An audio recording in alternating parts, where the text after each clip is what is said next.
White House scam. Hurry up, will you? Yeah, hold on. So how are the hustlers going to get away with this one? Leaving Paul outside, Alex starts off casually browsing the shelves of the busy department store. Getting into character, he pretends to call his imaginary wife to make sure he's buying the right things. $69.99? Yeah? So I get them? As Alex won't be paying, he goes straight for the most expensive items he can find. I'll get these and some pots. Nearly £70 for a set of top-quality kitchen knives, but his wife wants more. Casserole. OK. I'll call you back. And that's over £100 for a casserole dish. Completely satisfied with this purchase, he heads to the till. It's $164.49. Okay. The bill comes to £164.49. Alex pays in cash. So far, it's all completely above board. He's paid for everything. Outside the store, Alex shows Paul his lovely new kitchenware. OK. Did you get anything? That's quite expensive. That is very expensive. That's £105. And a set of knives, $69.99. They're everywhere. OK. So they're by the till, and that's just behind the till. You'll see them. Paul knows what is bought and where it is, so he heads back into the store while Alex hides the loot in the boot. With Alex still outside, Paul collects exactly the same expensive items, but unlike his fellow hustler, he doesn't even try to pay for them. Out of sight of any security guards, he finds a half-empty shelf and stashes them where Alex can find them easily. Still nothing illegal. But now Alex returns to complete the con. He collects the goods and heads back to the same cashier with bad news from his imaginary wife. Sorry, I just went outside. My wife has gone to Argos and bought everything. Yeah? So I need to get a refund. No problem. I've got the receipt in my pocket. Let me just... Thank you. Sorry about that. It's miscommunication. There it is. With his made-up spouse providing the perfect excuse for a refund, Alex produces the receipt from his purchase a few minutes ago. The cashier suspects nothing and refunds his £164. And because he paid with cash, if the store spot the theft at a later date, the hustler is completely untraceable. Bye-bye. The boys have bagged themselves over £100 worth of goods for absolutely nothing. It's the perfect money-back guarantee. That was actually quite easy. We return to the store to reveal the illegal stock-taking that's been going on under their very noses. Stolen them. How did he do that?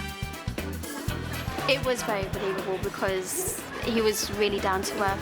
And I saw him on the phone earlier on, and I overheard him a little bit, thought he was talking to his wife. They came back saying that their wife was in Argos and that she just bought everything else there. So, we'd like a refund. But arguably, it's a very difficult one because it's a valid receipt. The goods are in perfect condition, so arguably there's no reason not to offer a refund. Well, you can't really do anything if he's got a receipt. You can't call a customer a liar. You can never tell who's going to pull a scam like this. People are always looking for ways to beat security. This particular scam came to public attention when a White House aide in the US was caught doing something just like this. In order to protect themselves, stores have to take measures.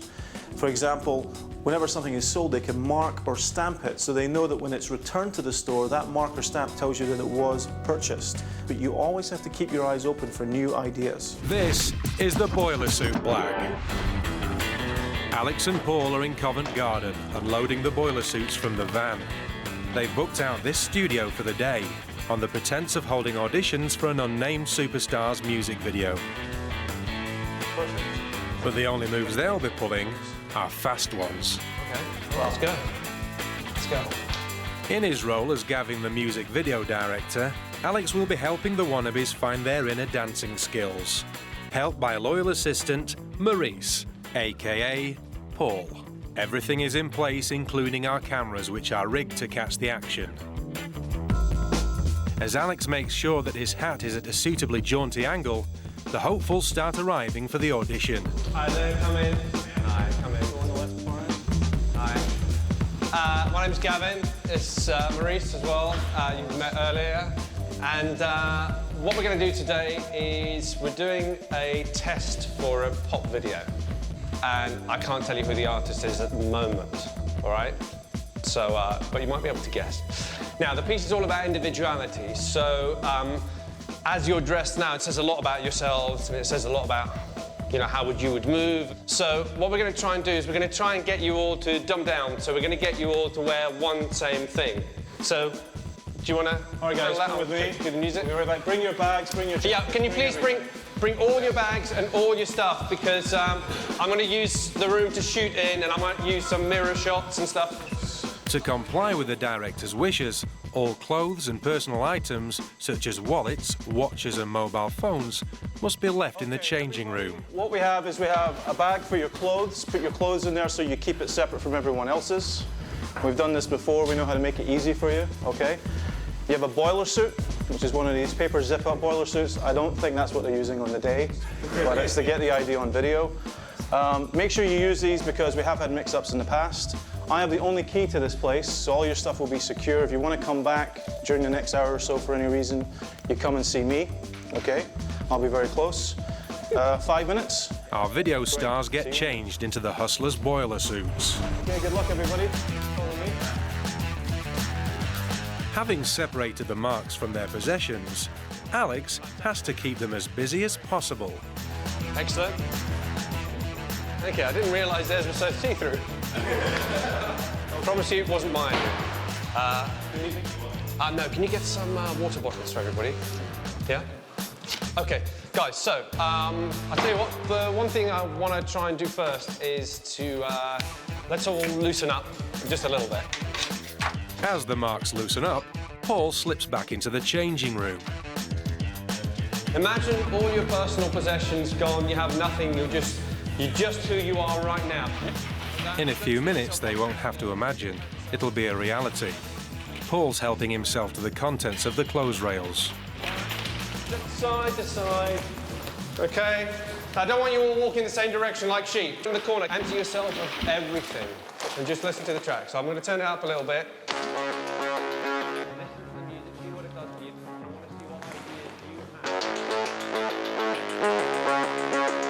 A little bit about spatial awareness. Right. Great, I'm seeing some good stuff. I like it.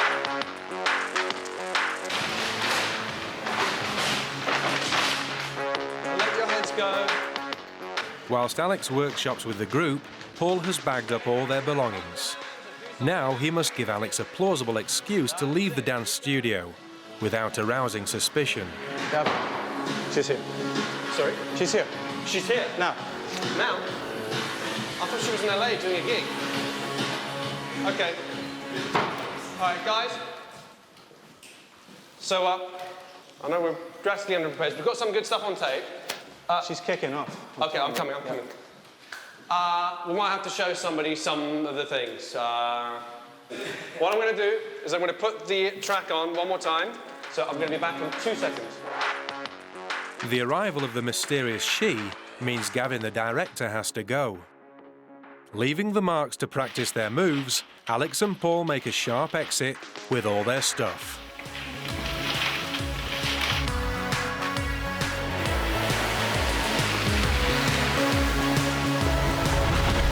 Ten minutes later and they are still dancing, completely free of personal belongings, as per Alex's instructions. 15 minutes later, the marks start to get restless. A couple of them go to investigate.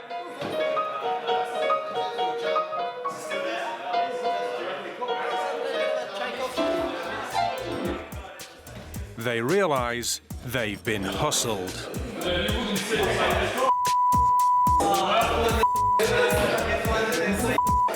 Instead of finding fame, all they are left with is the boiler suits they're standing in. What was quite amazing is that even though there was just 15 people, and yes, all their clothes that we took and everything, but everybody had a mobile phone. There were quite a few MP3 players. Imagine all your personal possessions gone, you have nothing, you're just You're just who you are right now. There was games consoles, there was a lot of credit cards, quite a lot of cash. So, I mean, if you put the clothes aside, just the technological stuff and the cash and the wallets was quite several £1,000s worth of stuff. I think the important lesson is that if you're going somewhere and you don't know what the protection is going to be, take only what you need, so that if you do lose everything, all you lose are some clothes. Alex looks like he's been sleeping rough and smells like a brewery, but his fortune is about to change. He spots a passerby, has dropped his wallet. Excuse me, mate. Excuse me. Excuse me. Is that yours? Is that? Sorry, I just saw that come out of your... Is that yours? Is that yours? Oh, man. Just my luck. Find the wallets full of euros. What am I going to do with euros? The wallet is full of the wrong currency. Euros are no good to our tramp. He needs British pounds. It's your lucky day today. I can't use euros, man, yeah, but if I walk into a change place, then they're going to say I nicked it and stuff. I can't do anything with it. No, I tell you, I'll give it. I don't know how much money there is in here, but there's a lot.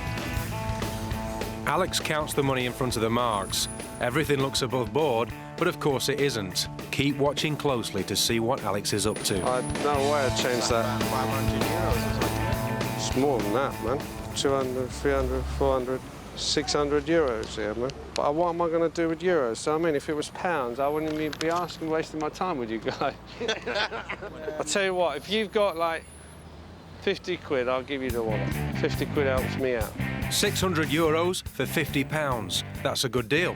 The marks will be getting a return of over £400 for just a 50 quid outlay. They think it's over, but start to haggle with Alex. 20? No way, man. That's like 600 euros. About £25 in my pocket. You look like a guy who's got more than £25 in your pocket, man. I can see it. Like mobile and stuff. Alex is not willing to give up the wallet for less than £50. Giving me, you're trying to like hustle me or something. No way, man. No way, I can find somebody else, you know. What you got? I can put a little towards it still. The marks, not wanting to lose out on this good deal, finally agreed to buy the wallet for £55.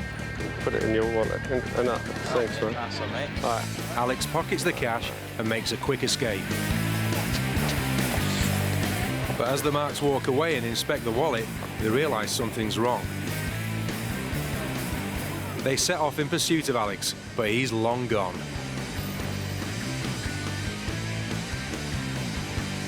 We caught up with the marks to find out what happened. It was a lot of money until I opened it, like, and money ain't real, blood. What's that? Specimen, something. It was real money for a while. We thought we was doing him a favour, really, you know what I mean? A couple of euros for a couple of English pounds, I mean, it's not kind of worked out in our favour, really, but, you know what I mean? Hopefully we'll see him around again. Oh, bro. You're not even going to see him, he's gone, bro. He's gone. The marks are convinced that when Alex counted the money out in front of them, it was real. 200, 300, 400, 600 euros here, man. So how did our hustler pull off this one? To find out, we have to return to earlier in the day. Back in the den, Alex has two identical wallets and has duplicated everything in them. Except for one thing. One of them has real currency inside, and the other has fake notes.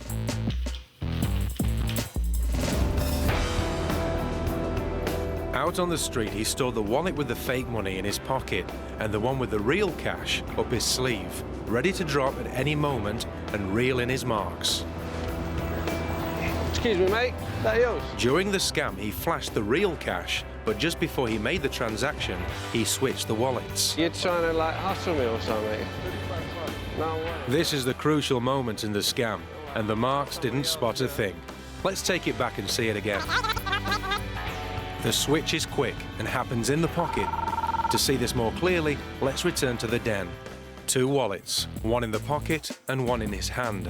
But with one dip, they're switched. It happened so quickly, the marks didn't stand a chance. Thanks, man. Nice one, mate. All right. They bought the bogus wallet, leaving Alex to escape with their £55 and the original wallet containing the €600. That is the drop swindle. In the 1920s, there was a gangster named Nathan Kaplan who used this scam so much in his youth that he became nicknamed Kid Dropper. The psychology can go either of two ways, which is what sort of makes this scam very successful, is either you get the marks that will be greedy and want to make the profit on the exchange, so they're getting €600 worth for 50, £100, or you get the sympathy vote. You get someone who's trying to help the tramp out. So it can go either of two ways, but it is a very successful scam. And either way, you pay a pretty big price. It may be a lot of effort just to pocket 50 quid, but it's a scam that can be played out all day. Excuse me, mate. Is that your wallet? You sure? What they're really doing is offering you a stolen wallet for sale. If you then buy that wallet, you are handling stolen goods. As you can see in this scam as well, you're not actually going to end up with that wallet for the price you've been offered. You're going to end up with an empty wallet, and you're opening yourself up for prosecution. This is the fake concierge scam. Hustlers are experts at using social compliance. What it means is they can predict how the mark is going to behave if they create the correct situation. In this case, Alex is standing outside a hotel, so he knows people will arrive with luggage. And he knows that if he stands there dressed the correct way, they'll give him the bags. With Alex in position, all they need now is a taxi with some unsuspecting hotel guests. Bingo. But will they be convinced by his fake concierge? Good morning. Welcome to the Harlingford. Can I take your bags for you, sir? The Mark wants to carry his own luggage. Alex must think fast. I've got to be seen doing my job, otherwise I get a sack. You're welcome. Enjoy your stay. Go straight up through to reception. I'll bring these up to your room. They head into the hotel, but even though he looks back, the Mark fails to spot Paul's arrival in the getaway car. While the guests are checking in, Alex is checking out their bags straight into Paul's car. If you can just pop your address on there for me. The hustlers need to make a quick getaway, but the cab is blocking the boys' exit. And while they wait to get clear, the guests are asking questions about their bags. The bags, you know where to take them? Yeah, where are they? We had them. Porter had them. We don't have a porter here. Finally, the cab moves out of the way, and Alex and Paul can escape, just as the guests twig that the concierge may be a con.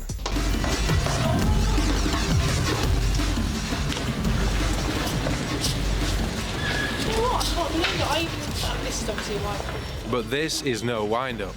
Their luggage is long gone. He's got to be winding us up. They have been the victim of the fake concierge.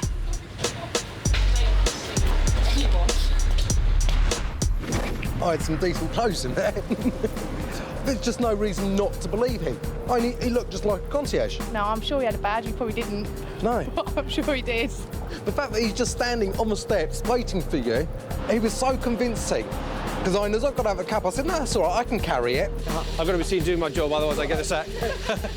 He just had such an automatic result. That's all right, I've got to be seen doing my job. I just gave it to him. Just didn't think twice. We don't have a porter here. Yeah, I can't still believe it's actually quite happened. The convincers for this scam are the location and the uniform. For the uniform, we used the long black coat, a badge that said hotel staff on it. And Said something else as well. Yeah, said my name, Ian Steele. So you've got the coat, you've got the badge, you've got the gloves, and then you've got the act. Be polite, be courteous, and people give you their bags.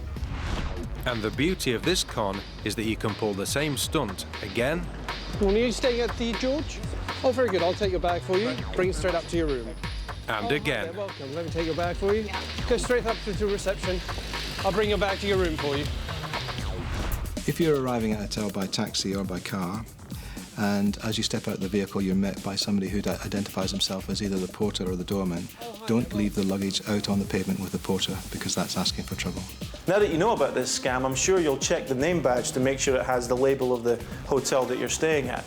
Also, make sure the porter leads the way, and don't let your luggage leave your sight until you know it's in the possession of the hotel itself, and not one of us. These friends are enjoying a drink down their local. but Alex has marked them out to buy him, Paul and Jess a round of drinks. So look, I'm going to use this beer bottle, and I'm going to use £20 note. Look, we're going to put the beer bottle on top of the 20, like that. But the rule is this: you've got to get the 20 from underneath the beer bottle, but you can't touch the beer bottle, and the beer bottle can't fall over. Jess, you look as if you can handle this one. I don't think I'm quick enough. I think I can do it. Can you try? Okay, give it a try. I'll put my hands just here so we don't break anything. Are you going to go magician's thing, yank it out? I think that's the best tactic. Go for it. See, I've become good at grabbing the bottle. One more time. Janelle, do you want to have a go? There is a way to do it. Tell me what you're going to do. I'm scared. Well, I was thinking of trying to fold it somehow, but I don't know that that's going to work. Go for it. Go for it. See what I'll just try. I think the yanking. Ooh. Okay, look. For a round of drinks, I'll show you how it's done. And think of it this way. If you're buying me a round of drinks now, if you do it to your friends, they'll buy you a round of drinks. That's true. You ready? Yeah. You're going to hate it when you see this. Janelle, you're going to kick yourself. See, I'm not touching the bottle. You had it. Was so close. I'm not touching the bottle. I mean, I haven't done it yet. There we go. Now you can use this. This is the premium phone swindle.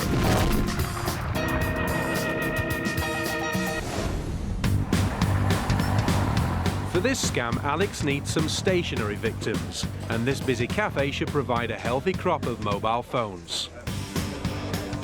Our hidden cameras are rigged to catch the action. He takes a table in the middle of the cafe, surrounded by potential marks. Can I get a cup of tea, please? Tea? Yeah, just regular tea. Remember, he's after their mobiles. He repositions his chair to try his luck with the customer behind him.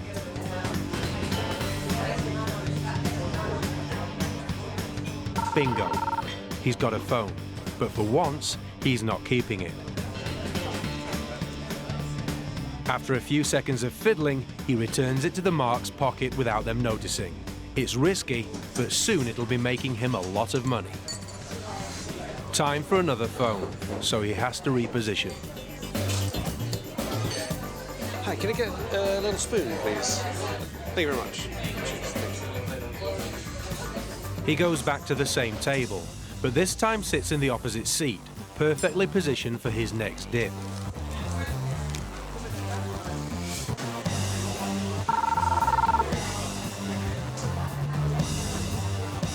He's got another one, and once again he's messing with the buttons.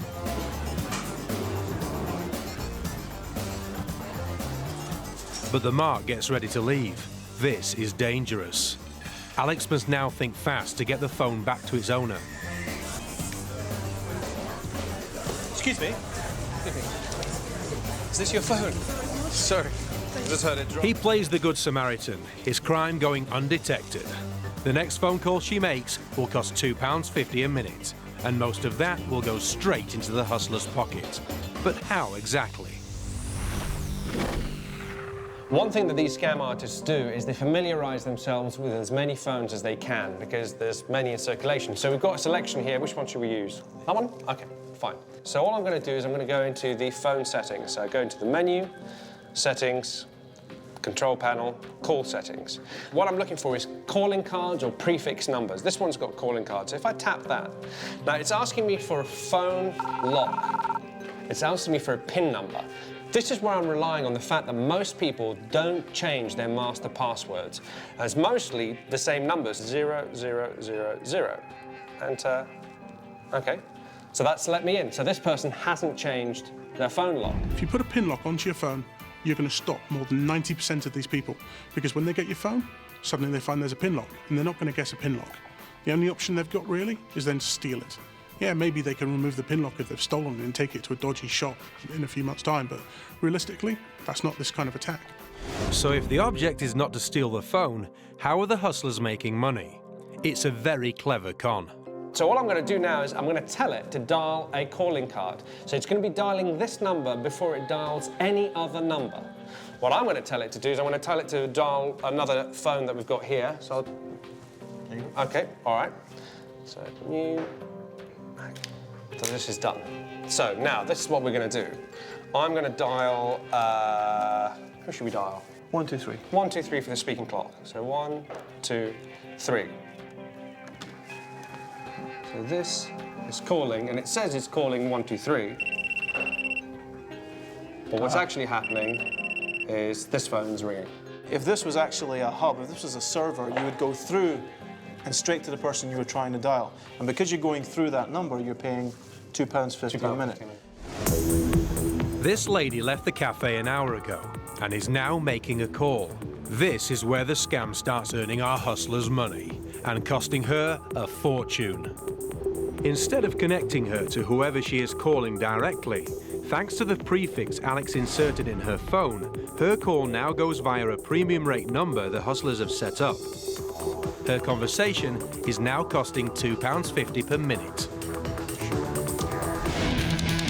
This scam can cost you thousands. The problem being, you won't know about it until you open your phone bill, and by then, it's too late. When scam artists are about, it's not so good to talk.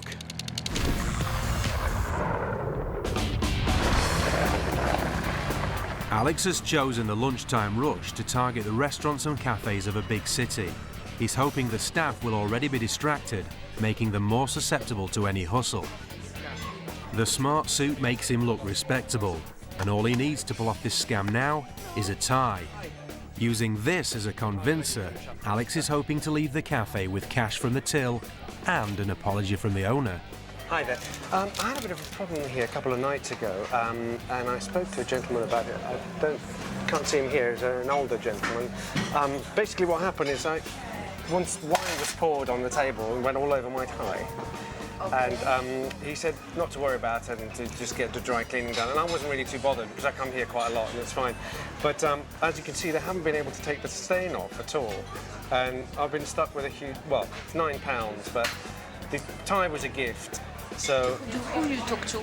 I can't see him here today, but he was an older gentleman, I think it was. Alex's description is extremely vague. Okay. And the gentleman said that, you know, if I have any problems, just to come back. I need to know who you talk to. I'm not going to give you money. This is money. Look, that's fine. But the gentleman I spoke to was an older gentleman. Is it Max? I don't know. I didn't know him by name.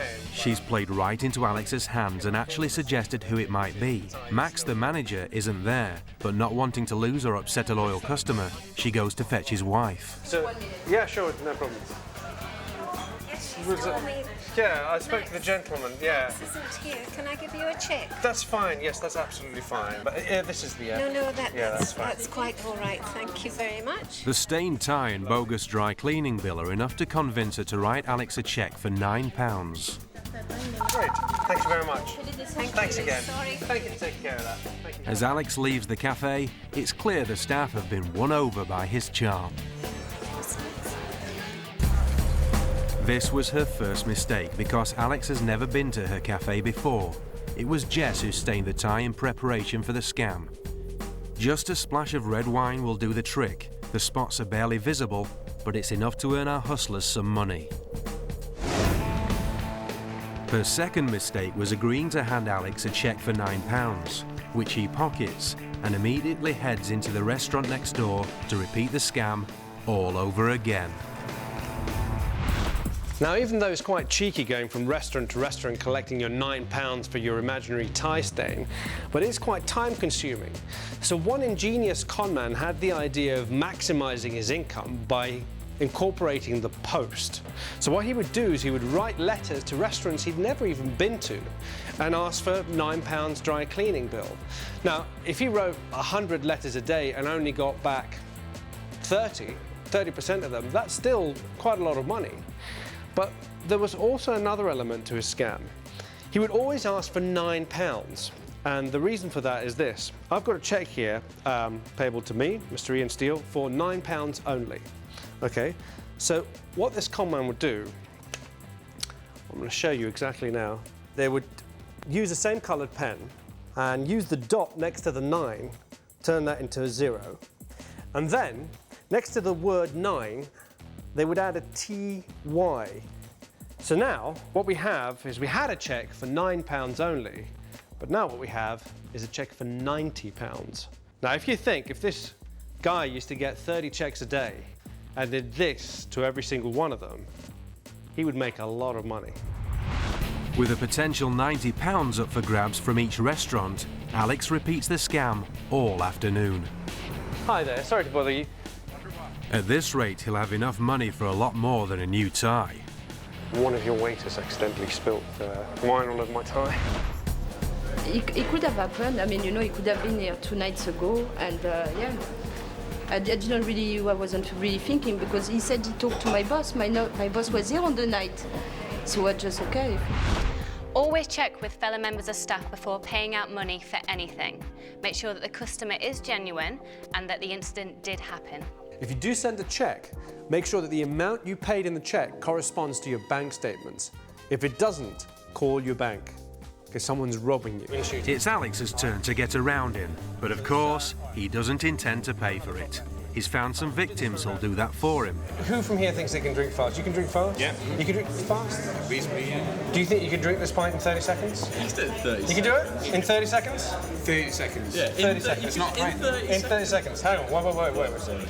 If you could do it in 30 seconds, yeah, I'll buy everybody a round of drinks. Everybody here? Yeah, everybody here, this group here.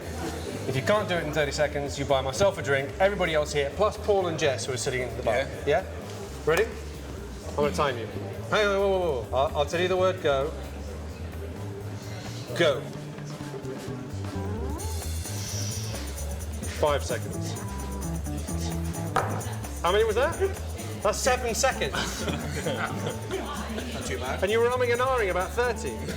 However, the reason why I'm not that upset is because I asked you a very clear question, which was, can you drink this in 30 seconds? And you drank it in 7. So I could have done it. So you owe me and the rest of the guys and Paul and Jess a round of drinks because I asked you to drink it in 30. But you're a good sport. Now let this man go to the toilet. So if someone ever asks you to do something in 30 seconds, make sure you make it exactly 30 seconds and not less. He could be a pedantic hustler, and that means it's your round. People go to enormous lengths to save money on their fuel bills. Knowing this, hustlers will go to just as much trouble to relieve people of their cash. They've prepped the hustle van to look like a proper utility company, and now they look the part, they're prowling these suburban streets looking for the last piece of the jigsaw to make this con work. A house with an external gas meter. This is a good street. Yeah. Yeah. I've counted about 8 on this side. I'll tell you what, I'm going to drop you off. I'll be round the corner. Call me. Paul's found just what they're looking for, a house with a gas meter in plain view.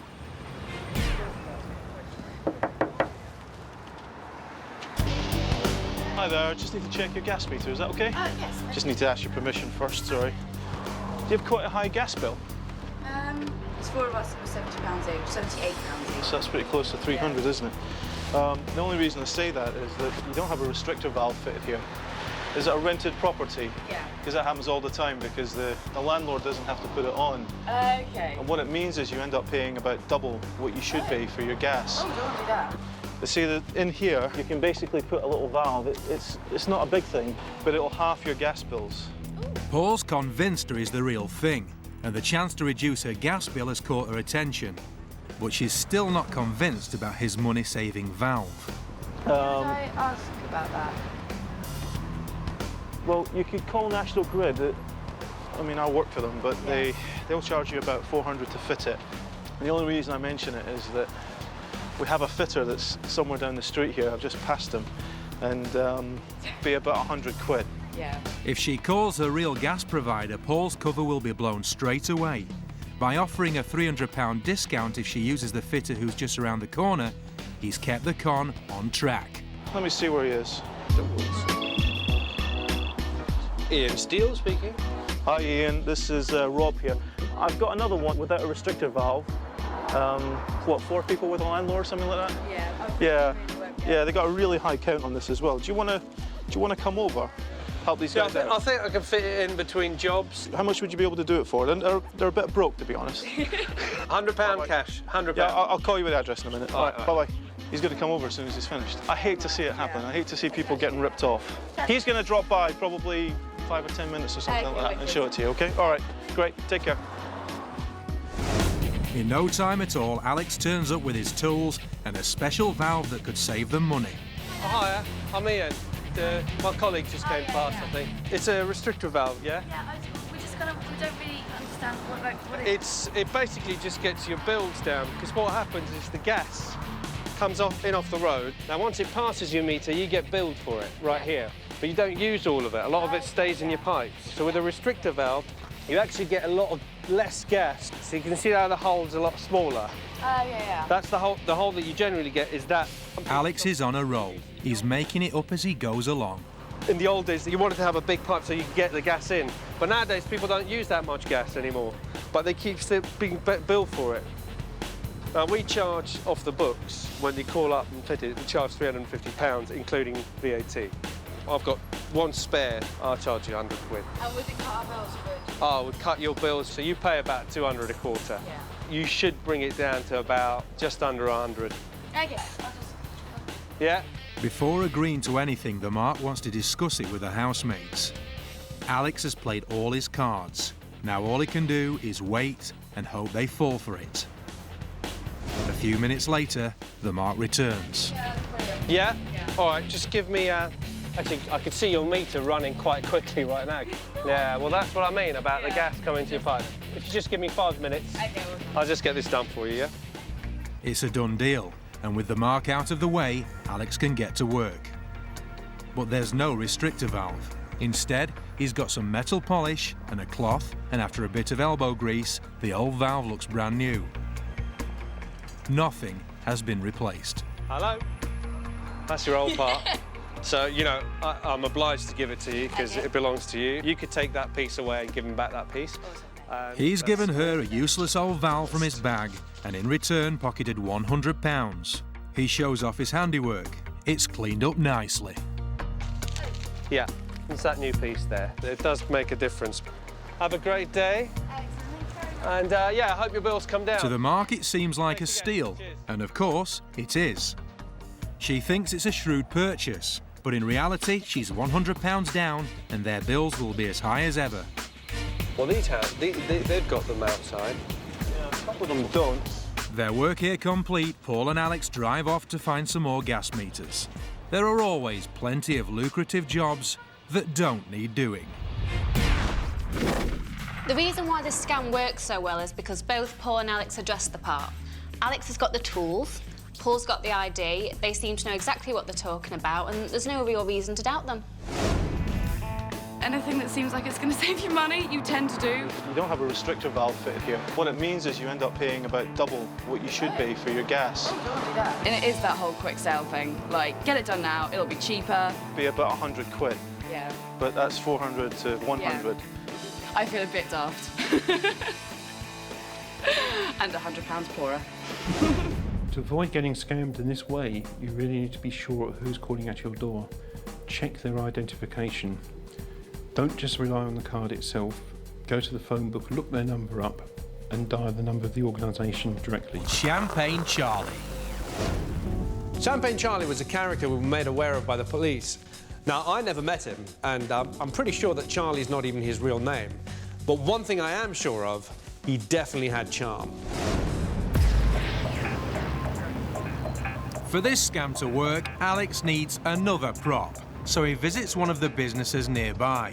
Hi there. Do you have a business card that I can, with an email or something? Yeah, I've got my own business cards. OK, that's great.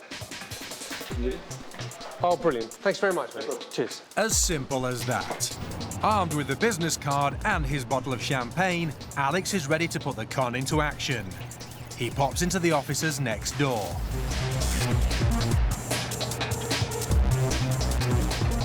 Bye. Hi there. Hi there, my name's Ian Steele. I own a restaurant up the road in Charlotte Street. I've had somebody come work for me and they did the big drinks order and they've over-ordered. I've got 8 crates and they're blocking my whole kitchen. Now, I went next door to this gentleman. He's the managing director next door. Now, they've taken 4 of them. and I was wondering whether you guys might be interested in taking any more. I could do you a good price. It's all good so far. Alex has used a neighbour's business card to full effect, and the receptionist seems intrigued. How much are you selling it per bottle or per case? Well, these are... I sell it in my restaurant for £40. You can probably get it an off-licence for between 25 and 30. I can give it to you a lot cheaper. I can do it for £15. So I need to sort of get all this business over and done with. Champagne. Ideally, we didn't want to pay more than £10 a bottle. Who's made that figure up? This is interesting. The receptionist said they have an allowance put aside for champagne at office parties, but they only want to pay £10 a bottle. Alex gets her to phone the guy who set the price, so he can make him an offer he can't refuse. Second, if you're not busy. Cheers.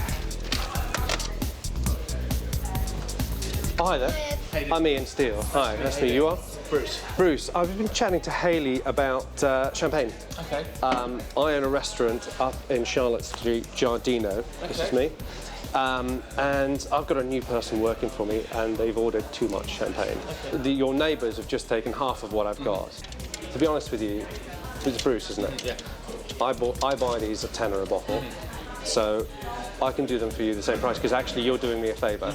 But if I give you 4 crates of 12 at £10, which is 480 quid for 48 bottles of that. It's pretty good. I mean, I reckon we should just do it. Yeah. So, Alex has offered the asking price, but on condition that they buy the rest of his stash, 48 bottles, for 480 quid. The receptionist, believing that she's haggled Alex down, jumps at the chance to take the deal. Now all Alex has to do is get the money up front. If you want, I'm going to leave this with you guys here. The boys will come up between 4 and 5:30.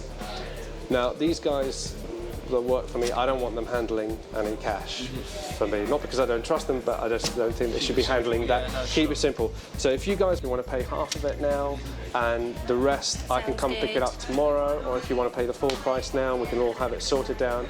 You know where I am, you can call my number. That sounds good. The receptionist is now eager to make the deal, but Bruce doesn't seem to agree. Do you reckon? But what if they sell them before we get them? So obviously we would pay on the delivery though, wouldn't we? So if we just say that we We'll just go go... and ask him. It's not looking good. The guy wants to know why he can't pay on delivery, but Alex has an answer for everything. Bring them all around and we'll pay when they get here. I can't get them to take money off you, because I have to be here. I wouldn't want to say 7 hours. Oh, no, that's fine, that's fine. But if you want to pay half of it or give me something that I know, and I need to get back to the restaurant. Now, I know the boys are going to come back 4, 5 o'clock to deliver next door. If you guys tell me that you want it, I can bring it. Now, listen, what... Alex reiterates that he won't let his driver handle the cash. He also explains that he wants to drop off their booze at the same time he drops off their neighbours' bottles. He's not willing to put the drinks in the van unless they give him some money up front. It's decision time.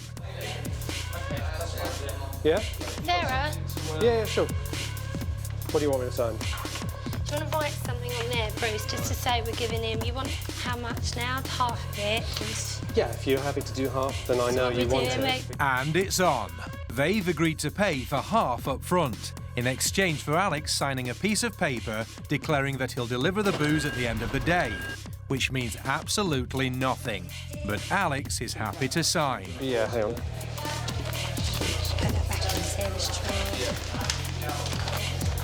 That's fine. And that's it. Alex has the cash in his hand. There's nothing left to do but say his goodbyes and get out of the door. Great stuff. 4:30. Pleasure, Bruce. Hope you enjoyed it. Cheers. Bye-bye. Bruce, look, we got a free bottle for doing the deal as well. With £240 in his pocket, Alex simply heads back to the off-licence to buy another bottle. Right, where's the next stop? With his new bottle of champagne in his hand, Alex picks another establishment and starts the whole process over again. Hi there. My name's Ian Steele. I own a restaurant up the road. It's not until the mark calls the number on the business card that Alex gave him earlier that he realises he's been hustled. Instead of getting through to a restaurant, he speaks to a dry cleaners who say they've been getting similar calls all day. Have you tried both the numbers? No, it doesn't even know Ian Steele is. Well, Ian came in, obviously spoke to Hayley, and you know, offering champagne. He was quite articulate, he was well dressed, you know, he seemed like the sort of person to have a restaurant around the corner. You know, like I say, I'm quite a trusting person, so I didn't really think anything of it till he left, and when I rang the number, and dry cleaners answered. I paid 240 quid for one bottle of Moët and nearly lost my job. So all in all, it's a good day. We attribute good characteristics to people that are well-dressed and physically attractive. And one of the attributes is honesty. Another reason the scam works is because of the illusion of invulnerability. Nobody believes that they will be able to be scammed when they're surrounded by their friends and on their own turf. You should always try and be wary of anybody who turns up at your business or at your home trying to sell you something. If you do decide to buy them, make sure you've removed any packaging and you've opened up all the boxes before you hand over the cash. Because once that person's gone with your money, you'll have no one to turn to. This is Hotel Key Switch. Jess and Alex arrive at a 5-star hotel. After you, missus. But they're not interested in checking in. They plan to walk out of here in 30 minutes with a bag full of valuables, courtesy of some of the hotel guests. So, where's the phone? While Alex keeps watching the lobby, Jess sets the wheels in motion. To dial a room internally in this hotel, all you have to do is use a 3-digit room number from the lobby phone. Jess tries some random numbers. On the 3rd attempt, she finds a room that's occupied. Oh, hello there. This is Susie calling from the front desk. Hello. I'm just calling to let you know that there's been a small leak in the room directly above yours, so we're just going to be sending one of the maintenance guys up just to make sure that all your electricals are OK. OK, I'll be up in a few minutes. Room 304. 304? Yeah. Great. Got a key? It'll be a couple of minutes. I'm going to fix a leak.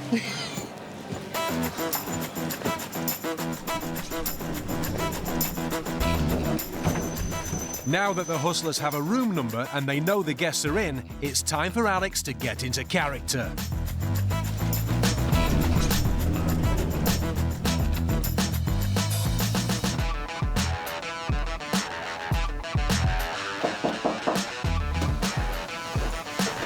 Right then, what about this leak we've had upstairs? Okay, is that all right? I just want to have a very quick look, I'll leave you in peace. Following Jess's phone call, the guests are expecting him.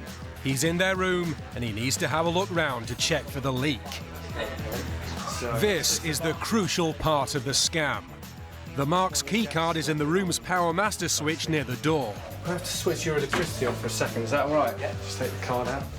He's got the Marks keycard, but he's also brought his own. All he has to do is make the switch, as any card will work the electricity.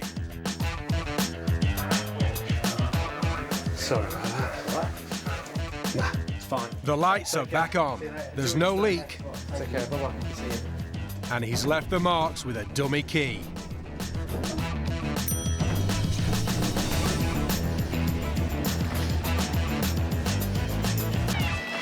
Here you go, missus. Wait. Yeah, it was quite fun. Now they have the room key. They wait in reception for the Marks to leave the hotel. Jess? That's them. Once they're safely out of the way, the hustlers make their move. Let's go. They get in easily using the Marks' own key that Alex took earlier. And while Jess rigs the room with cameras, Alex gets to work on the safe. Oh, Alex. Jess packs up the designer clothes and checks for other valuable possessions. They haven't got much time. The Marks could come back at any minute. Oh. Alex uses special safe-cracking tools to hotwire the safe. And 30 seconds later, he's in. Passports, jewellery. In under 5 minutes, Jess and Alex have helped themselves to hundreds of pounds worth of personal possessions, and they're careful not to overstay their welcome. Posing as hotel guests, they wheel their luggage full of stolen valuables straight through reception and out of the front door. The Marks return. Of course, the dummy keycard Alex left them doesn't work. They go to reception for a replacement.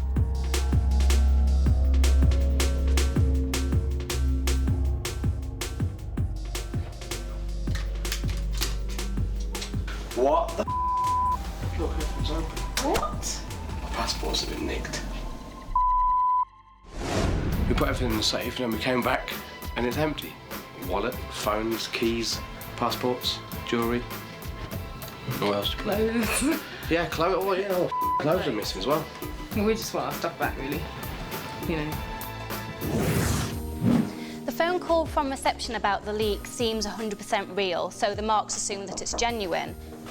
Right then, what about this leak that we've had upstairs? Okay. In most hotels, you need to put your key in a special little mechanism that enables the electricity to be activated into your room. So I don't actually have to look for what I have to steal. I know exactly where it is. You know, safes aren't that safe. You have to remember that if someone's buying 500 safes to put into a hotel, they're going to buy the one that's essentially the cheapest. And the fact that a lot of the information that you need to break into these safes is available on the internet is really quite worrying in itself. So take only what you need. When you get to the hotel, decide what the safest course of action is.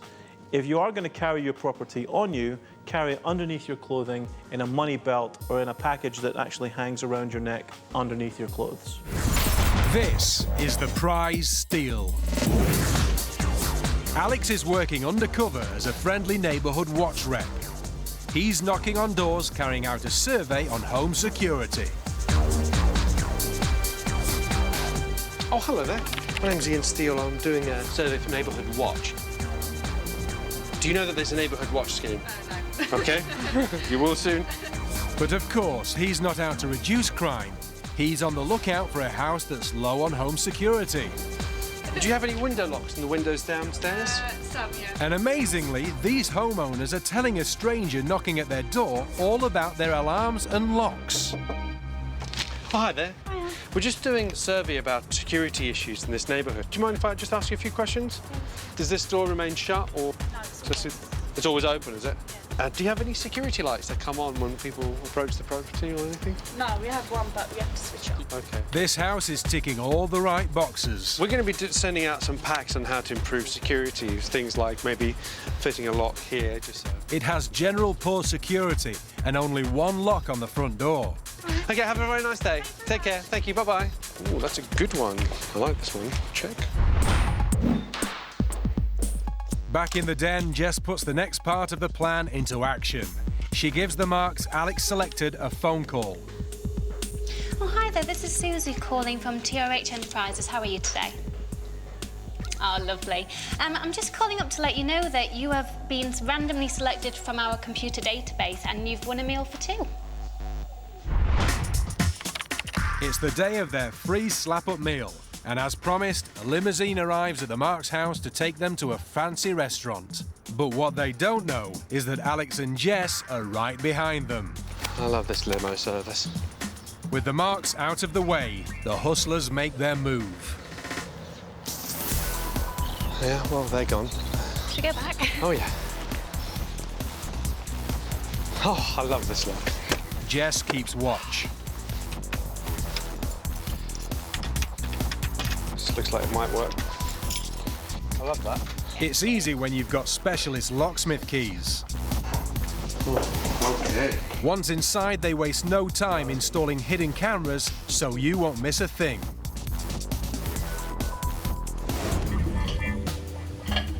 At the restaurant, the Marks make themselves comfortable and take a look at the menu.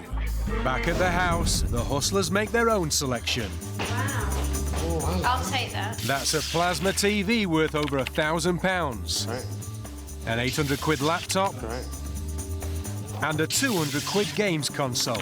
And that's just the start. The house is an Aladdin's cave of electrical goods. Hello. And on the mantelpiece, there's even a spare car key. It's a good hoard and too much for them to carry, but the hustlers have come prepared. Don't worry about the kitchen, but everything in here has to go, apart from this. Posing as the owners of the house, they've hired a removal company. All this stuff's got to go. This room here, everything goes. The couches go as well. Do you guys know what you're doing when it comes to plasma screens and stuff? Yeah? To completely gut the house, they only have the time it takes for the Marks to finish their meal.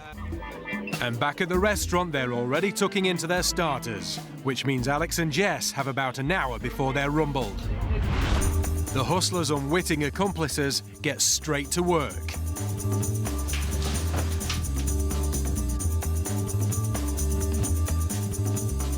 It's nicely wrapped because that's worth a lot of money, that couch. By the time the Marks polish off their dessert, the removal team have been very busy. They've even taken the best china. Excellent, thank you guys. Thank you. We're gonna miss this place. Time is up. As they pack away the last box, the Marks are leaving the restaurant and are on their way home. The hustlers need to get out of there fast. So you guys have got the address, yeah, and everything's cool? Yeah. Okay, well, we'll see you there, yeah? Cheers, Mum. Yeah. And for a getaway vehicle, the car parked in the driveway will do nicely. No need to break in. They have the spare key. Let's get out of here. The hustlers pull away, closely followed by the removal men, just in time for the Marks to return home.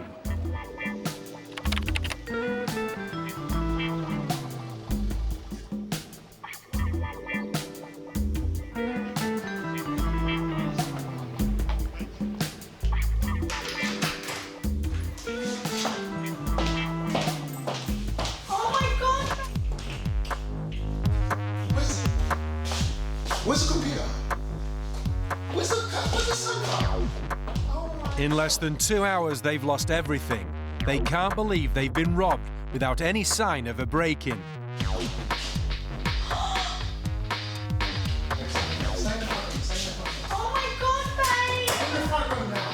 We've been robbed, mate.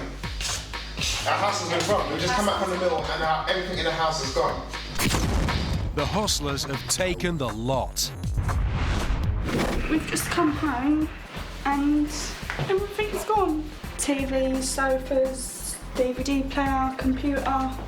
We'd won a prize. I thought it was a joke, to be quite honest. After we revealed that their stuff was safe, the relief was obvious. I can't believe this is happening to me.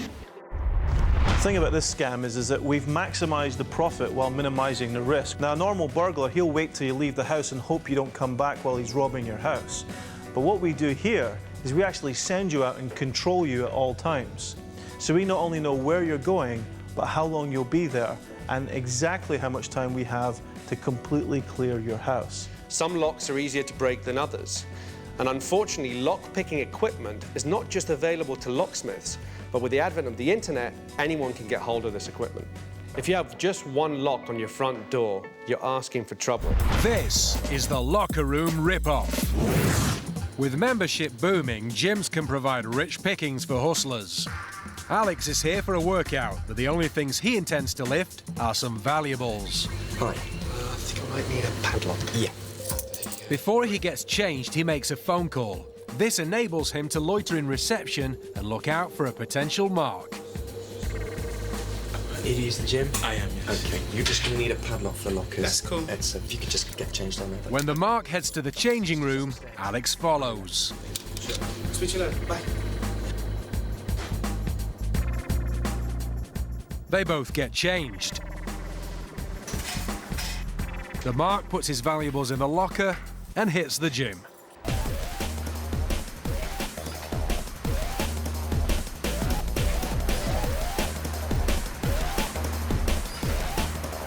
"30 minutes later, the mark returns to the changing room and is in for a surprise. The key doesn't fit and he can't open his padlock.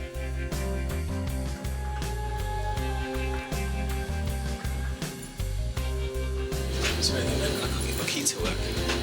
I'm not sure what is this. Something wrong with the padlock. Have you tried gymming it? Yeah, I was tried sort of wiggling it. Probably try and cut the lock off. You can do. I'll have to go grab some bolt cutters though.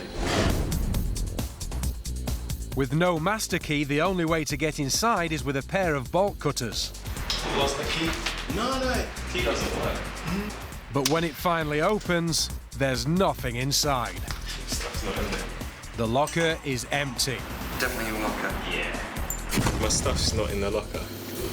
My jacket, my top, my wallet, my phone, and everything else I had with me. There's been no sign of a break-in, but everything's gone. How did Alex get in the locker without breaking the padlock? When they came in to get changed, Alex positioned himself opposite his mark and waited for the right moment. Then he made his move. He swapped the padlock he bought earlier for the one that Mark left on the bench. It was quick, and nobody spotted a thing. The Mark then stored his valuables in a locker and secured it with what he thought was his padlock. But it wasn't his, it was Alex's, and Alex had the key. As soon as he was out of sight, Alex simply opened his padlock on the Mark's locker.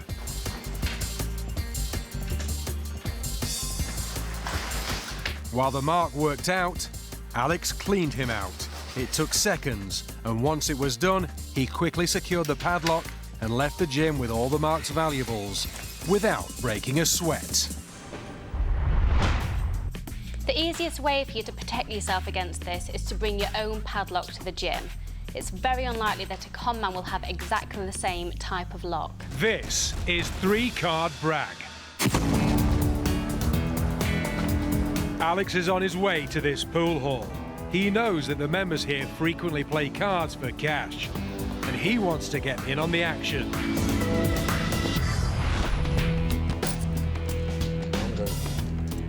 Alex has worked his way into a game with this group of guys. Brag is a fast-paced game where money rapidly changes hands. Each player is dealt 3 cards, and they bet on how good they think their hand is. The betting continues until all the players have thrown in their hands apart from 2. When one player calls, they both show their cards, and the highest hand wins. If a player doesn't look at his hand, it means he's playing blind. Blind. And everybody else has to put double the money into the pot.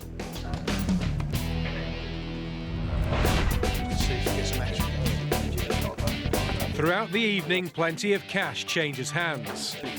And Alex gets more than his fair share. But it's not down to luck, it's hustling. Oh, sorry. Now, in Brag, you get 3 cards at a time. You have the option of playing blind. So you have the option of not looking at your hand and betting. This is an extremely strong position because every time you bet blind, everybody else has to pay double the money. Now, if you know what cards you're holding, you can wipe out everybody on the table. So how do we do that? Well, we mark the cards during play. Now, we mark 3 at a time, but in the course of the evening, you'll pretty much get around to marking the whole deck. All I'm doing for marking is I'm marking them so I can see them when they're face down. So I'm going to put a little nail nick on the back of the card. So an ace, I'm going to mark right at the top corner. So I'll mark them ace, king, queen, jack, 10, and so forth. So I'm going to put that little nail nick just there, just up at the top. Now, it's quite subtle, and it's designed so that I can see it when all the cards are face down. If I see 3 identical marks, that means I've got 3 of a kind. That means I can bet blind, and I can be pretty sure that I'm going to beat everybody else on the table. So using this card marking technique, even if he's playing blind, he knows exactly what his hand is. Oh, that's it. They've been playing for an hour, and suddenly things get very interesting. Everybody thinks they've got a great hand. They keep adding to the pot. Do 1 more. The kitty grows rapidly, and the coins become notes. What started out as a game for a few pounds is turning into a game worth considerably more. Nobody is willing to back down, and the pot continues to grow, along with the tension. Somebody's got to drop out. The kitty now stands at over £200, and a couple of the players have dropped out of the game. It's now between Alex and the player on his right. Alex reveals his cards first. He's got a good hand. Good card. But can the other player beat it? No. Alex rakes in the cash. That's over £200 for just 2 hours' work. But how could he be sure he had the winning hand?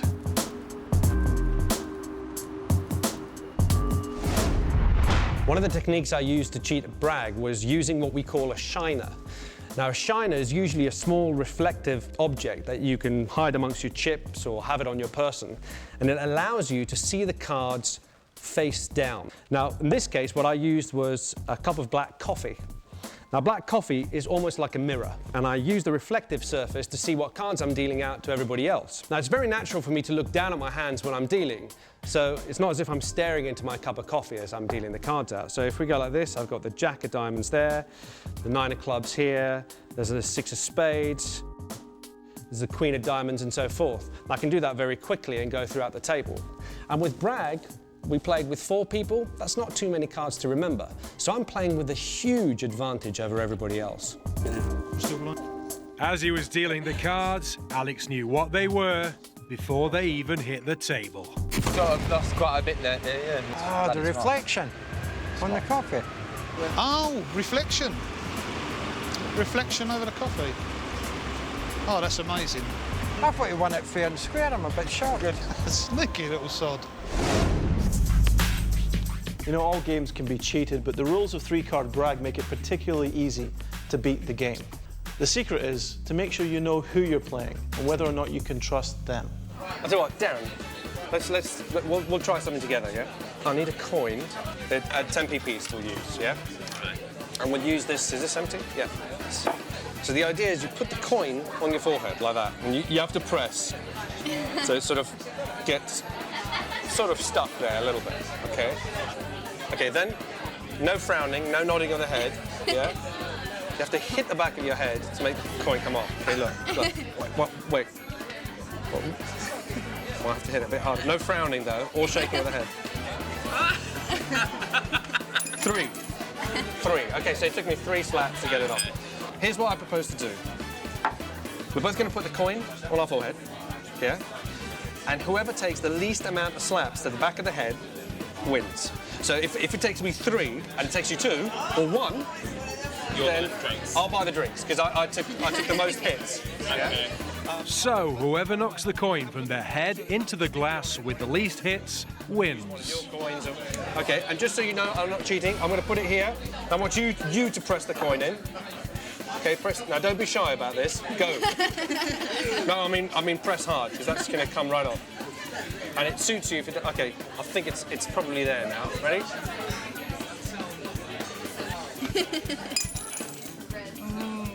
Two. Now you might be able to do it in 1. Okay. Okay, you ready? Right. I'm going to press it on there, and I'm going to be kind. I'm not going to put it too hard. But can you feel that? Yeah, I can feel that. You can feel that there? Yeah. I think it's pretty much stuck on there. Ready?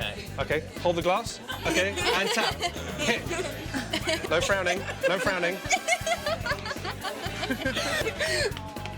Come on! There we go. I'll just put it. Now look. Alex distracts the mark by asking him to hold the glass. Okay. Hold the glass. And takes the coin away as he looks down. The mark doesn't spot a thing.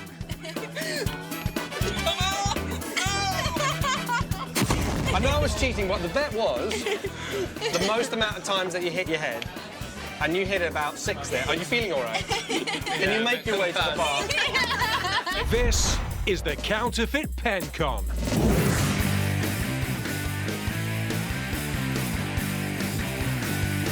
Millions of pounds in fake notes are currently in circulation. Funny money is passed off as real to shops, pubs and restaurants, leaving them out of pocket and making this one of the biggest rackets in the UK. One of the ways they can protect against this is by using a counterfeit detection pen.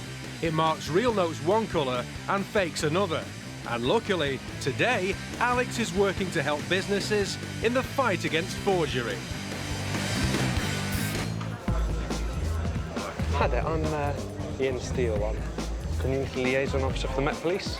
It's just a courtesy call, really. It's about our new counterfeit pens. Okay. You're going to have a batch of these coming through your doors next week, I would say. Okay, sure. We're going to send you about 10 of them. Yeah, I'll show you how they work. I've got a specimen one. So all you're going to be doing is just a little mark, and you can see the mark. It's a kind of a deep grey. Yeah. If you've got a real one in your Okay, look. I'll just do the corner of that. What you should be getting is a green. Can you see the green? Yeah. It says it on the pen as well. You've got green, genuine, grey, anything off green is counterfeit. Before Alex leaves, he gives the barman a word of warning. We've had quite a few being passed in shops up and down here. Yeah. I mean, usually 20s has been very popular. So I'm going to leave this one with you. Okay, thank you. And I would recommend you start using it ASAP. All right, cheers. Good to meet you. Take care. Bye-bye. The barman doesn't seem convinced by the pen. But that doesn't stop him using it during the busy lunch hour.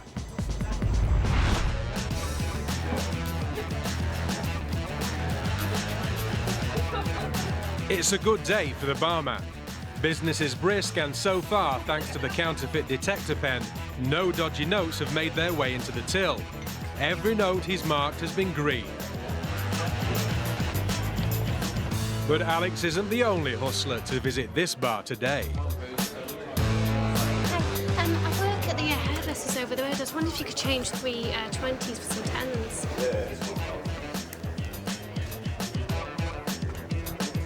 Oh, brilliant, thank you. If the notes are fake, Jess is about to be rumbled. He uses the counterfeit pen and takes a closer look at the colour. It's green. The notes are legit. Okay, thank you. And he gives £60 in change over to Jess.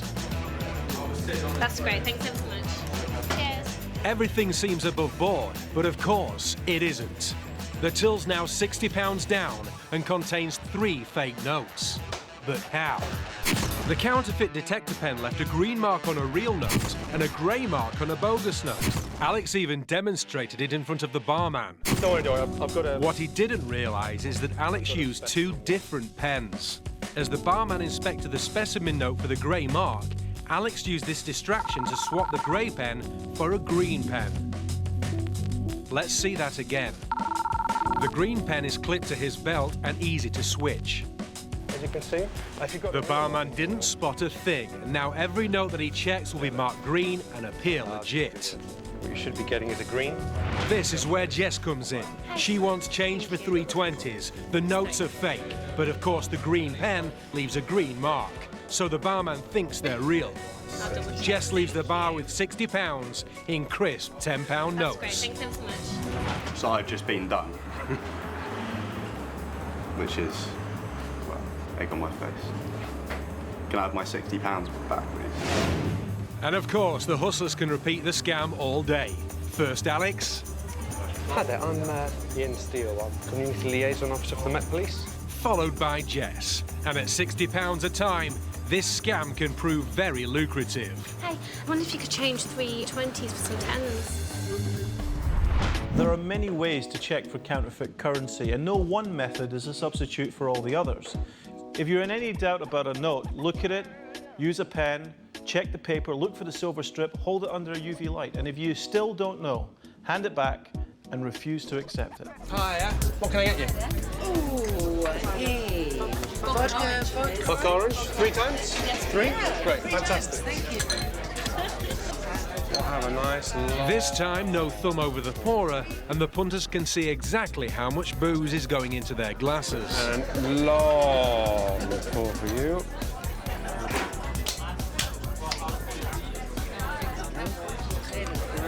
There you go. Enjoy. That'll be €20. 20 euros? Yeah. Okay. Thank you. Enjoy your evening. Cheers. It tastes like orange juice. It tastes like orange juice. I wonder how much vodka's in it. Yeah. But they saw Alex doing a nice long pour of vodka. How has he hustled them? When it comes to pouring spirits, most bars will use something like this. This is a pourer. I'll show you how they work. They just go onto the top of the bottle. Now I'm going to pour some of this vodka here at the count of 3, because that's how they measure it. They measure it by time. Okay, so here we go. 1, 2, 3. Okay, that's how much vodka we've got there. Now, if the bar wants to cheat you, they can use a different kind of pourer. So I'm going to show you how this one works. I'm going to fit this pourer here. 1, 2, 3. Can you see the difference? I've managed to pour about half the amount that I would normally pour in your drink. Now, if I do this all night, I can save the bar hundreds and hundreds of pounds, and you're getting less alcohol than what you paid for. So while the real pourer gives you a decent measure, the thin nozzle on the short pourer means you're only getting half what you should. This is the boomerang. Alex and Jess have got a sports car to sell. And after placing an advert in the local paper, they've arranged to meet some potential buyers. Oh, that must be them just there. Andy, nice to meet you. Hi. How are you? Hi, I'm Sue. Nice to meet you. Hiya. This is Sue. Hi. Oh. So do you want Alex is straight into his sales patter. We've only had the car for about a year, but it's just such good fun to drive. Putting the hood down is very easy. You've got a CD changer in the back. You've got the alarm as well, and we love it. But I might be getting a company car, Cobra alarm. While Alex schmoozes the mark, Jess gets chatty with the girlfriend. Turn it over. For the moment you turn it off. The rides in Florida. You'll have so much fun. Because I'm like that. Alex runs through the security of the car. Handily, it's got extra features to protect it from car thieves. Can you see the light here? Yeah, that's part of the alarm as well, is it? Yeah, These days, you can't be too careful. Take the keys out, touch the immobiliser, light goes off, start her up. The sales patter works, and the mark agrees to buy the car. But and this is the document stuff. And Alex is ready with all the correct paperwork. So you need to put your details in here.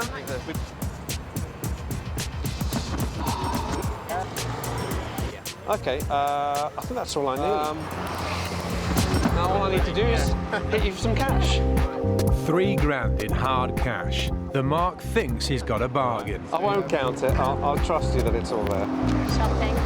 Cheers. Good to meet you. Thank you very much. Enjoy it. Bye. See you again very soon.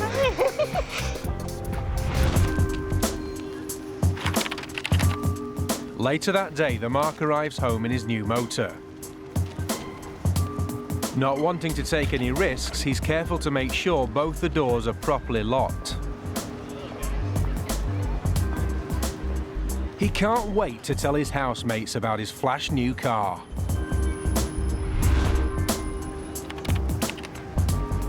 But when he comes out to have another look 10 minutes later, it's gone. He goes to get witnesses.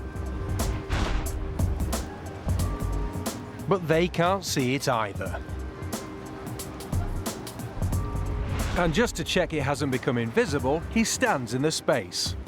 Nope, still not there. There's no broken glass to indicate a break-in, and not only has he lost a car, he's down $3 grand in cash. The hustlers have been at work, but what have they been up to? What they didn't say on the advert was that the car has 2 sets of keys, and 1 set stays with the hustlers.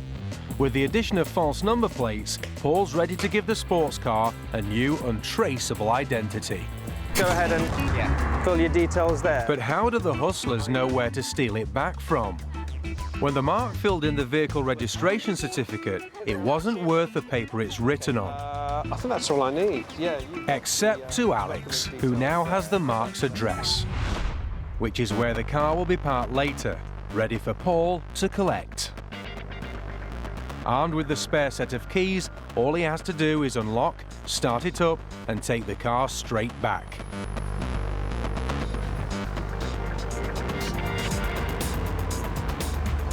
With forged number plates and fake documents, the car's completely untraceable. The hustlers are $3 grand up, and they've still got the car. Literally parked the car outside here and went in the house for 5 minutes and then come out and then my car wasn't there. I have no idea what I'm going to do now. I haven't paid for it today. Paid about $3 grand for it. When you're buying a car, you expect to get the keys, the documentation, and you expect to keep the car. The problem is, the process of buying a car involves you giving your actual details, where you live, to the person you buy from. And that's what the con artist here has taken advantage of. This is a very clever scam, though it is quite easy to protect yourself from. If you're buying a car privately, always collect it from that person's house. Make sure you have all the seller's details, and if you're at all unsure about anything, don't go ahead with the sale. Let's try something. This is quite interesting. So, Carrie, you know these guys a little bit. You all hang out and stuff. Now, don't feel bad about this, because I'm going to ask you to name who in this group you think has got the worst vocabulary. Don't be embarrassed. We're all friends. We're having a drink. Darren. Sorry. If I asked you, Carrie, how many words do you think you can name without the letter A in 2 minutes? I'll give you a few to start you with, like house, floor, honey. More than 10? Yeah, more than 10. How many? Possibly 21. So 21 words. OK, that's pretty good. How about without the letters A, B and C? Maybe a bit less. A bit less, so what, about 10? Yeah. 10, 15 in 2 minutes? Yeah. Well, I'm willing to place a bet with you. Now, you see, I think that Darren, who you nominated as having the worst vocabulary, could name you way over 15. In fact, I'm so confident, I reckon he can name over 90 words without the letters A, B, C, more even, J, K and M. I'll give him the first 5 words. If he can do it, would you buy us all around a drink? Well, yeah, sure, if you can do it. If you can do it? Yeah. We'll just shake. Okay? If you can't do it, I'll buy you guys all around drinks. All right? Okay, deal. Okay. You're feeling quite nervous, aren't you? Yeah. You have no idea. Okay, I'll start you off, and you carry on where I leave off. Right. You ready? 1, 2, 3, 4, 5, 6, 7, 8, 9, 10, 11, 1 to 99. Carry on from 1 to 99. 17, 18. There are all the words there do not contain the letters A, B, C, J, K, M, and even P, Q, and Z. Good bet? Thank you for the drink. What is everyone having? This is the proposition that I have for you. We'll do it for a round of drinks. Okay? So you've got these 3 glasses, these 3 knives, and this wine glass over here. You have to use these 3 glasses, yeah, and the 3 knives to build a structure upon which you can set this glass upright. So you can't lay it down, you can't put it upside down, it's got to sit upright. You've got to use all 3 glasses, all 3 knives. There is a condition. Each knife can only touch 1 glass, and each glass can only support 1 knife. All right? Now, if you can do this, I will buy you a round of drinks. In fact, I'll buy you 2 rounds of drinks, because I'm that confident. But if you can't do it, you buy me a drink, and you buy Paul a drink, and Jessie a drink. So, what Alex is asking them to do is make a structure that will support this wine glass. Each knife can only touch 1 glass, and each glass can only support 1 knife. Whenever you're ready, have a go. Here's the knives. We can touch it as much as we like. Yeah, you can touch it as much as you like. Each glass can support 1 knife. 1 knife. And each knife can only touch 1 glass. By the way, this can't rest on the glasses, so you can't do that. Has to rest on. Has to rest on the knives. Maybe put them closer together. Make it a bit more stronger. Oh, you see already there, you can't have a knife that's going... The knife can't be over that glass. It's touching 2 glasses. There's no way it's going to support the weight. Yeah, but there's no way anyway it's going to support the weight in the middle. We give up. Did you give up? Yeah. You put 2 knives like this. Yeah. Then you take the 3rd knife and you go, as you're looking at it, behind and in front of that knife. Then you twist the left knife over the original, and you get a triangle. 1 knife, 1 glass, each glass supporting 1 knife. It's the careful interlocking of the blades that gives Alex's knife bridge the strength to support the fourth glass. To interlock the blades, first hold two of the knives so they're pointing towards each other. Then take the third knife and weave it between the other two so it passes behind the first and in front of the second. Finally, twist the tip of the left knife over the body of the one above. Good trick? Colts, is it? Not Cokes. Thanks, guys. This is the Hotel Courier Con. This swanky hotel, based in trendy Notting Hill, caters for many VIPs. So it's not unusual for staff to take a booking from a lord of the realm. And our hidden cameras are rigged to snoop on the action. Good afternoon. My name is Lord Melbury. I'd like to book a room with you for one night. Sure. It would be a double room, be myself and Lady Melbury. It all sounds very la-di-da. But Lord Melbury of Chichester isn't the pillar of society he's making out. In fact, it's Alex. Yeah, it's a suite would be fine. Doing his best posh accent. Splendid. I will need your credit card details, sir, to guarantee. Right, here we go. It's a Visa card, and it's 4759. I find these terribly confusing. Yes, 3721. That's fine, so it's all confirmed 22nd of June, the Royal Faux Poster, and we shall see you then. Very good. Thank you very much. Bye-bye. Of course, Alex obtained the credit card using a stolen identity to reserve the suite. But he's not after a free room for the night. He wants cash. So how's he going to pull off this one? It's the day of the booking, and it's time to put the next part of the scam into action.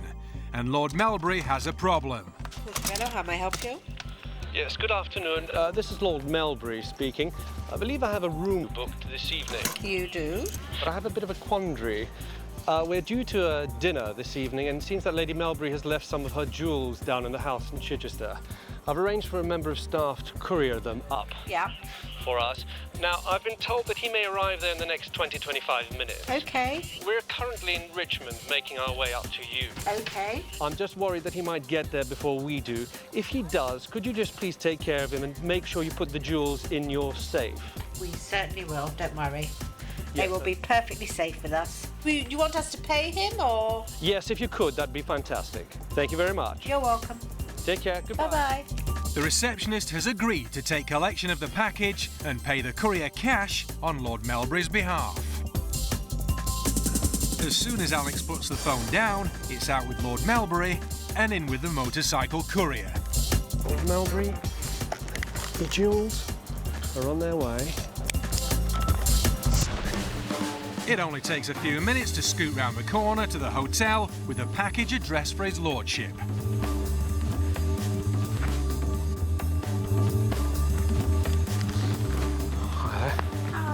The receptionist is expecting him.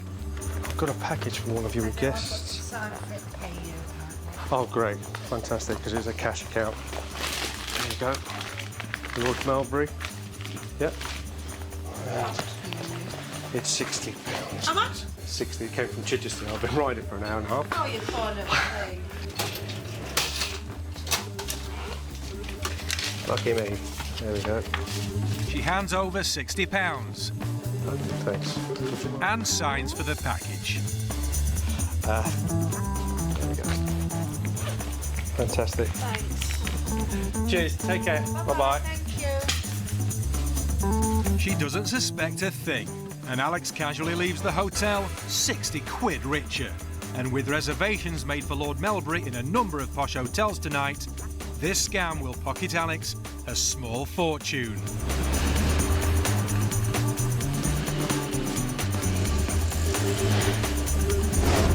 When we came clean and explained that Lord Melbury and the courier were actually the same person, the manager opened the package to check on Lady Melbury's jewellery.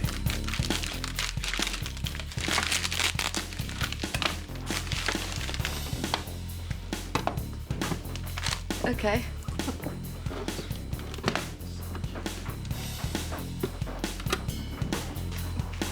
Sweeties. Inside there's no jewels, just a candy necklace worth a few pence. He sounded pretty real on the telephone, and I gave him money, £60. Con artists are experts at creating situations that they know their marks will believe. In this case, you have an upmarket hotel that's used to dealing with VIP guests. So when a lord calls in regard to a booking and asks them to simply pay some money for a delivery, that's the kind of service they would offer to anybody, really, who can afford their hotel. In a situation like this, the hotel should never have handed over any cash. They should have confirmed the card details and charged it to the account. This is the exchange rate rip-off. Ibiza Old Town, a great place to relax and let the world go by. But in this plaza, a hustle is about to go down. Alex is here selling tickets for a fictitious tour company. And lying in wait at a pavement cafe is Paul. They're working as a team, but to pull off this scam, it's vital no one realises they know each other. It's Alex's job to rope in some marks.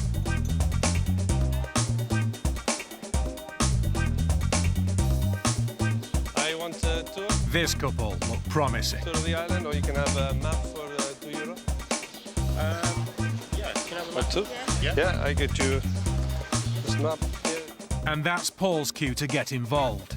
He's the shill, a hustler pretending to be an ordinary punter. Excuse me, can I get one of those? Yes. You're English.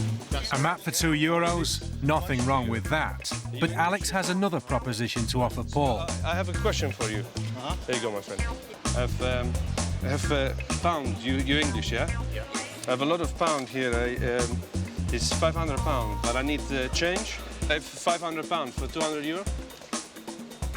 For €200? Yes, look, it's £500. 1, 2, 3, 4, 5. Exchange rate. Yeah. It's an amazing exchange rate. 300. £500 is actually worth over €700, and Alex is offering it to them for just 200. Is it real money? Yes, of course, it's real money, my friend. What do you think? Alex counts the notes out in front of them, and everything seems legit. How much you want? €200.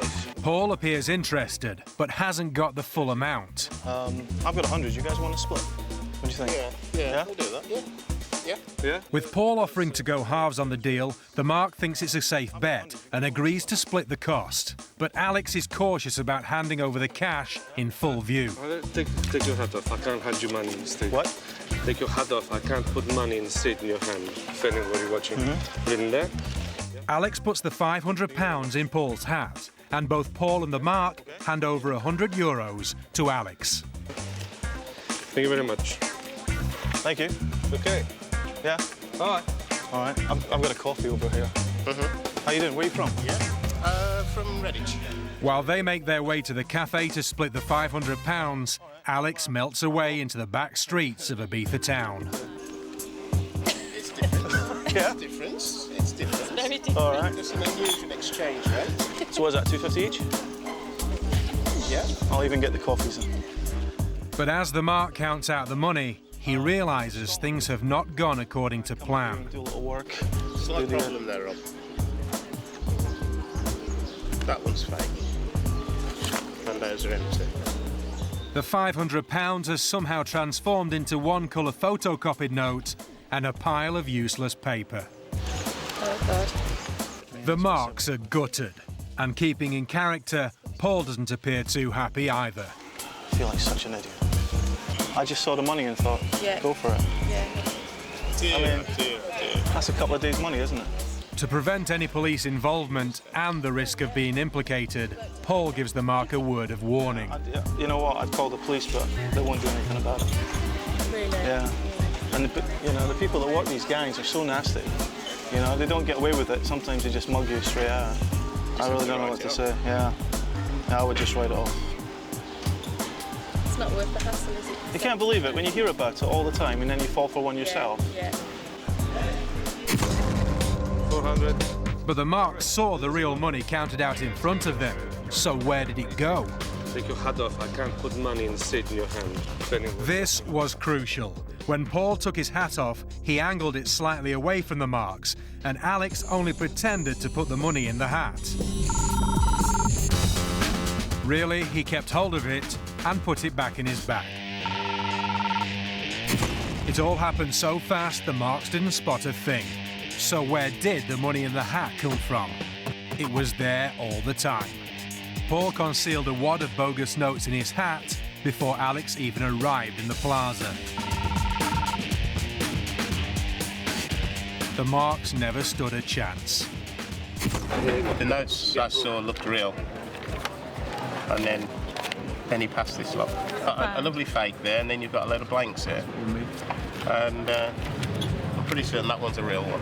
So for 20 quid, he's walked over, what, 70? 140 odd quid. I think it's taking advantage of the relaxed attitude. Yeah, yeah. At home, no way. At home, I wouldn't entertain it. No, no, not at all. Not at all. Yeah. Not at all. We first heard about this scam during a trip to Spain last year, and it uses some very clever psychology. There are three parts to the scam. First of all, you're offered an amazing bargain, and that activates the greed factor. Second, someone else seems to be involved in the deal, and that helps to rope the mark in. In other words, it convinces them to go the extra distance and hand over their money. But the really clever part happens in the third phase of the scam. This is when we cool out the mark. And cooling them out means making them walk away without calling the police. You know what, I'd call the police, but they won't do anything about it. Really? Yeah. And the people that work these gangs are so nasty. You know, they don't get away with it. Sometimes they just mug you straight out. I would just write it off. This story helps to wrap up the entire scam, and that's what makes it particularly clever. So, this is a good proposition, Ben. If you can do it, I'll buy you all a round of drinks. If you can't do this, you buy me a round of drinks. Okay, so look, there's this brandy, the brandy glass. You have to drink the brandy, but you have to drink it out of this sherry glass. Now, I know you're going to go, oh, I'm going to pour it in. No, no. Because look, I'm going to put the sherry glass like this into the brandy glass. Now, you can touch the brandy glass, but you cannot touch the sherry glass with your hands. Okay? And you have to drink that brandy from inside the sherry glass. So what they have to do is drink the brandy out of the small glass, but they're not allowed to touch it with their hands. Any ideas? Obviously, I'm not going to use anything else. I'm not going to pull a straw out or anything. You're not allowed to touch that, yeah? Not allowed to touch that with your hands, no. That's impossible. That's on the Impossible, I hear you say. Hold it. I was thinking of just tipping it with my nose. Tipping it with your nose, okay. I don't know. It still doesn't get me anywhere. No, that's the problem. I don't know. You don't know? I really don't know. Are you ready to buy a nice, expensive round of drinks? Okay, go on. Ready? Go on, show. This is going to really annoy me. Not touching it with my hand. Oh my god. That's so simple. How do you drink it? Oh, no way.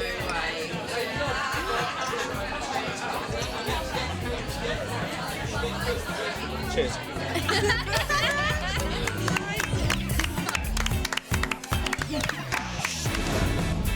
So what Alex did was pick the small glass up with his teeth, pour the brandy in, stand the little glass on the big glass, Cheers. and bottoms up. Oh, that was good. I'll have one more of these, please. Thank you. This is Cover the Spot. Cover the spot. Come and play the Cover the Spot game. Very easy game. All you got to do is cover the spot and win a cuddly toy. Come on. £2, 3 goes. Very easy. Anyone can do it. Hello, guys. Do you want to have a go? It's £2, 3 goes. Right, I'll show you what you've got to do. You've got to cover the spot like that. See this big white spot? You've got these 5 discs. Yeah, you've got to cover it. If you see any white, you lose, yeah? But you get 3 goes at it. Doesn't sound too difficult, and Alex proves it can be done. You drop them like this. You just got to make sure that you cover all the white bits like that, yeah? There you go. Have a go. But can the lads do it? £2. No. Nope. Close, but still no. But he's not the only one. It's a busy morning on the stall and nobody can cover the spot. Can't push them. I'm sorry, mate, I can't give that to you. Alex is raking in the cash. £2 to go. That's £2. And still the punters can't beat the game. Oh, so close, but I can't give it to you. Of course, there's a knack. The first 2 discs are the most important. If those are set correctly, then you're guaranteed to win if you know what you're doing. If you misplace those, then it's never going to work. So here we go. There's the first one, there's the second one. Now I know that this will work out. So all I have to do is just follow the rest of it and cover the spot. Do you want me to do the first 2 for you? There you go. They just can't crack it. All you've got to do is cover it so you don't see any white bits. Unfortunately, his white bits are showing all over the place. Start again, start again. That's your first go, I won't count it. Start again, start again. But hang on, this girl has a steady hand and nerves of steel. You know what? You know what? There's a bit there. No, But I'll give it to you. I'll give it to you. She's the only person to win all day. And her reward, the cheapest, smallest prize on the stall. The only real winner is the hustler. Oh, bad luck. Oh well. Bad luck, thanks. Chap in there done it and couldn't copy him to win, so we just lost. No chance. It looked easy when he did it, but when I had to go, it was a bit harder than it looked. I think I'm a bit cack-handed. There's obviously a knack to it, but I haven't got it. You know, this is an example of a perfect carnival game. It looks incredibly easy to do, but it is in fact deceptively difficult. There's really only one way to set those discs to be guaranteed to cover the spot underneath. But if people start getting close, there are little scams that the operator can bring in. For example, it used to be printed on canvas. The canvas was stretched to the table, so somebody would simply step on that, which would widen the painted red spot. That would make it slightly larger. So there's a lot to this game, but it is a perfectly fair game. It's just nowhere near as easy as it looks. You've won a lot of soft toys, haven't you? I've won a lot of soft toys. This is the car rental rip-off.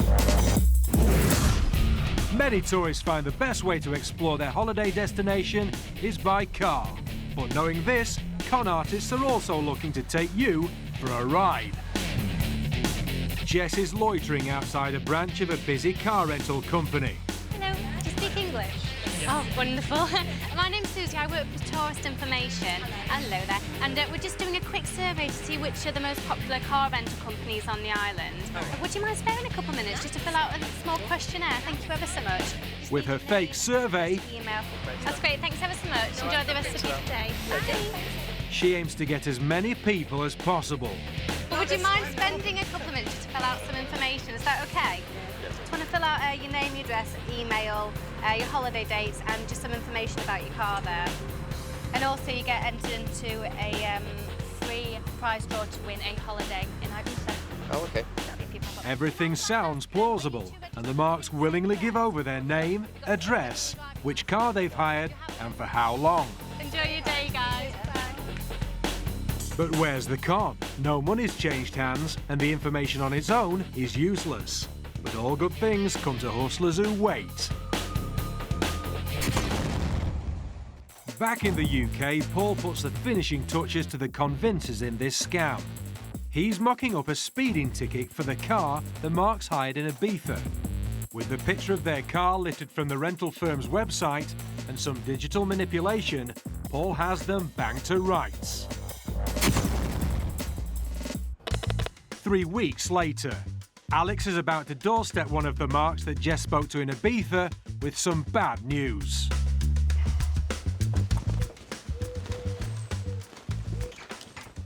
Hi there.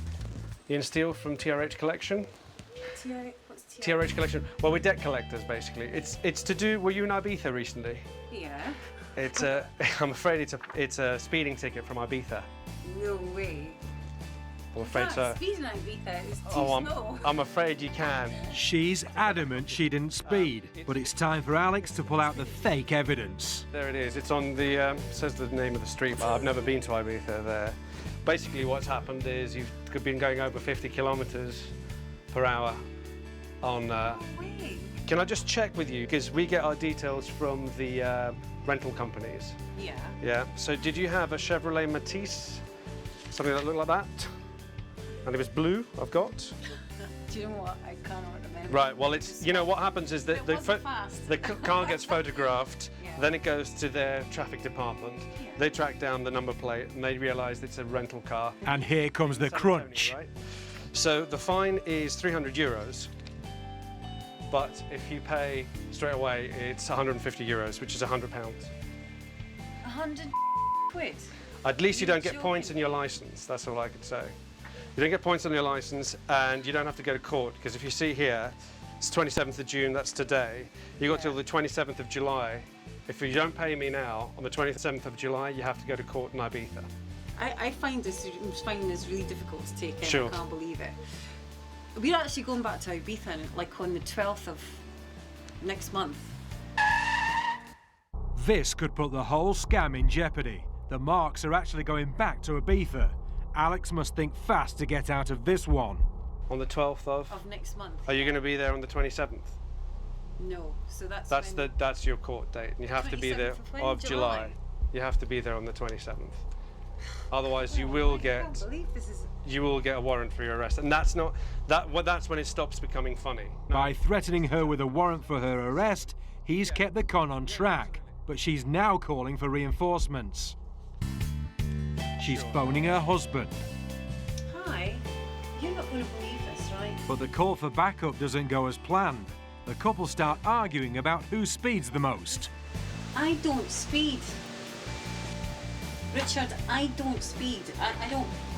This is it. You speed, I don't. You're always driving like loony. Even though it's a complete lie, the couple are now doubting themselves. I bet it was you that was driving. Right, okay. I'll speak to you later. Bye.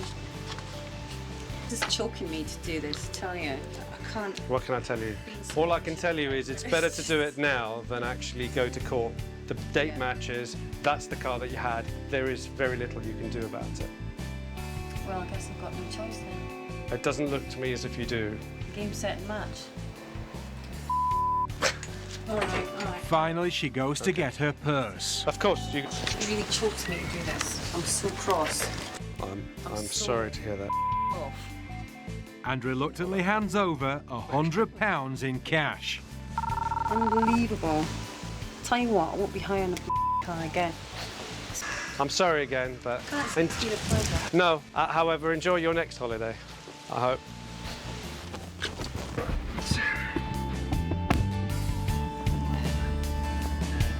It's an elaborate scam which started on holiday when they hired a car and ended back home with them handing over £100 on their doorstep. It just goes to show that a good hustler always gets his mark.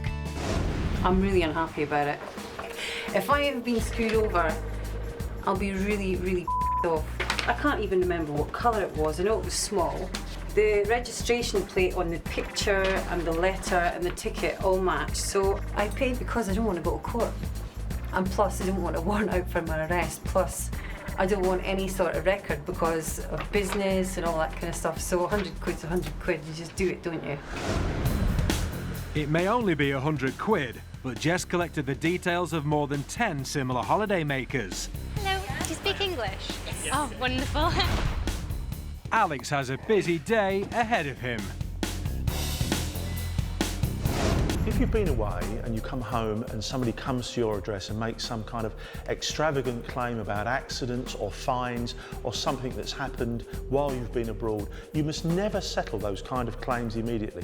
That's not the way that proper police officers or proper law enforcement agencies operate.